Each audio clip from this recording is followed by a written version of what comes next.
Hey everyone, this is my first YouTube video. I'm Rena, and I really feel like this is going to be the beginning of my calling of what I've been supposed to be doing for a while, actually. So I'm stepping forward and I'm saying to universe, here we go, let's do it.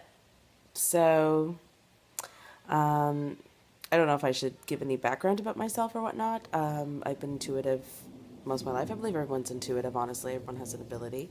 Um, I'm a medium, I'm a psychic, I am a healer, I have cleared homes, I've worked with very dark energy and I work with very light energy. I always do out of things out of light.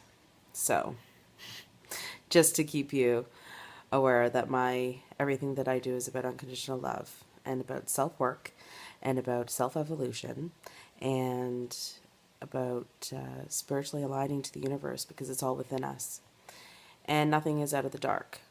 Although I don't believe that you can be dark and without the light, and you can't be light without the dark as well. So we have to honor both sides of ourselves. It's not just all light, high evolution, and that you can't have any darkness in yourself as well. As long as you're playing with the card of unconditional love, of not intent to hurt and change other people's personal free will, then whatever your dark is something about honoring in yourself without shame. You know, as long as you're not taking advantage of innocence, people that are unaware, changing others' paths, enabling other people, and doing things always from a love space, you know, then you really can't falter by playing in some of your dark that you somewhat enjoy. So it's really about balance. I know people get really scared with that, but I want to talk a little bit more about that. I want to talk about codependency in relationships. A lot of people have very strong energetic pulls and believe it's a spiritual connection when in actuality it is at some degree. But it's more playing with your etheric bodies, like your emotional bodies, your mental bodies. It's not really playing with your spiritual bodies. There's a difference. There's a huge difference there. Huge difference in being in a relationship and not being totally full in self. You should never need anything from another partner. And so we always look for exterior gratification. Also in spiritual growth, a lot of people are looking for their exterior gratification outside of themselves. Oh, look, this post is interesting. I think I'm spiritual. I'll post it. It doesn't really play out that way, peeps, and I'm sorry to say. It takes some very deep inner work. Really looking at yourself, really being alone, too. A lot of people don't like being alone. You know, they jump from one to the next. It's like a need. It's like an energy cling. It's like, oh, I like that person's energy, so I'm just going to. And you do it subconsciously, too. Not everybody honestly knows that they're doing it. And, you know, from a love space, you know, you forgive and you send off in love. But, you know, people feel that and feel that it's actually something that they need to look at when in actuality it could be a repeated pattern. So there's a lot of work that I feel that the planet still needs to do in actualizing exactly what it is you're feeling, because it is all through feeling. Honestly, it's all through feeling. It's all through the heart. It's all through your third eye. Your mind will make up anything that you need to. It's, you know, a lot of people get stuck in the mental realms as well.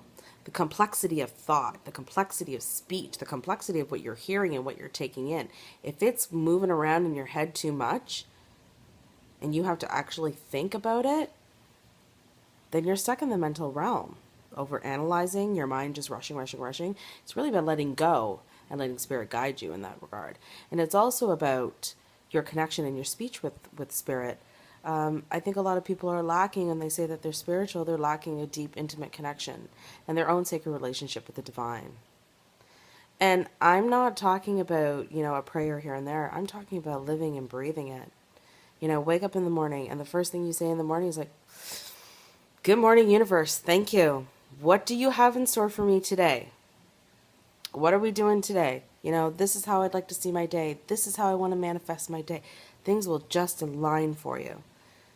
Deep, intimate talk and the quiet listening. Just that moment before you wake up. You know, that instant right before you wake up, that glimpse, that's you. Before the mind takes over. That little glimpse. If you can take that little glimpse and expand it into something bigger, you know, and live from that space, you will see how much your life will definitely change. And so if you can sit there and say, universe, and have a communal back and forth with the universe and listen, you will hear the voice of spirit. You will know the sweet sound and the peace that it is, and you will know it. It takes practice. I don't really do anything much in my day unless I talk to the universe about it now. There used to be quite a time where I was quite living fully and in communication with the universe all the time. It was after I had my first baby, and was in flow and speaking every day. I'd see spirits everywhere, in the car, driving with me to a reading, in the street, like, hey, how's it going? Living it constantly in my own dimension. It's been happening again. I've been shutting it off for a while, but I really feel that it's time to open up again and share those abilities with people. And to help others to own their own power. We are such a powerful, powerful, powerful species. We're all one. We're all together. We can both tap it. All of us tap in. If everybody taps in, then we're all going to even expand and shift the consciousness even more so. Taking the leap and following the universe, no matter what your rational mind says. And that is huge. I've had to let a lot of things go in my life that I've soulfully felt that I loved and that I wanted. But my spiritual calling will always come first, before anything. It will. When I am better, my children are better. When I am fully in me authentically and following my path, it will benefit only the children in my life, which is my family. And it'll only benefit the close people in my life, who are my close friends. And, reaching different places. I don't like to call them levels. I don't believe in levels. I don't believe that anybody is better than anybody else. I believe we all have the capability and we all have the power.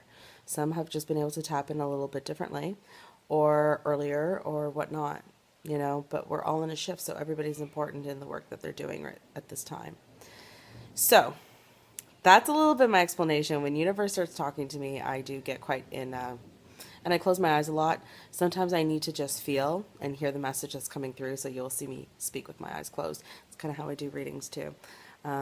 Fully, whatever universe gives me. I will be doing readings again on a regular basis. Yeah, and house clearings or whatnot too. So if anybody has any hauntings or things like that, I can definitely help in that regard. Yeah, so thanks for watching my first pre-introduction to me and to what my YouTube channel is going to be about. And thanks for listening.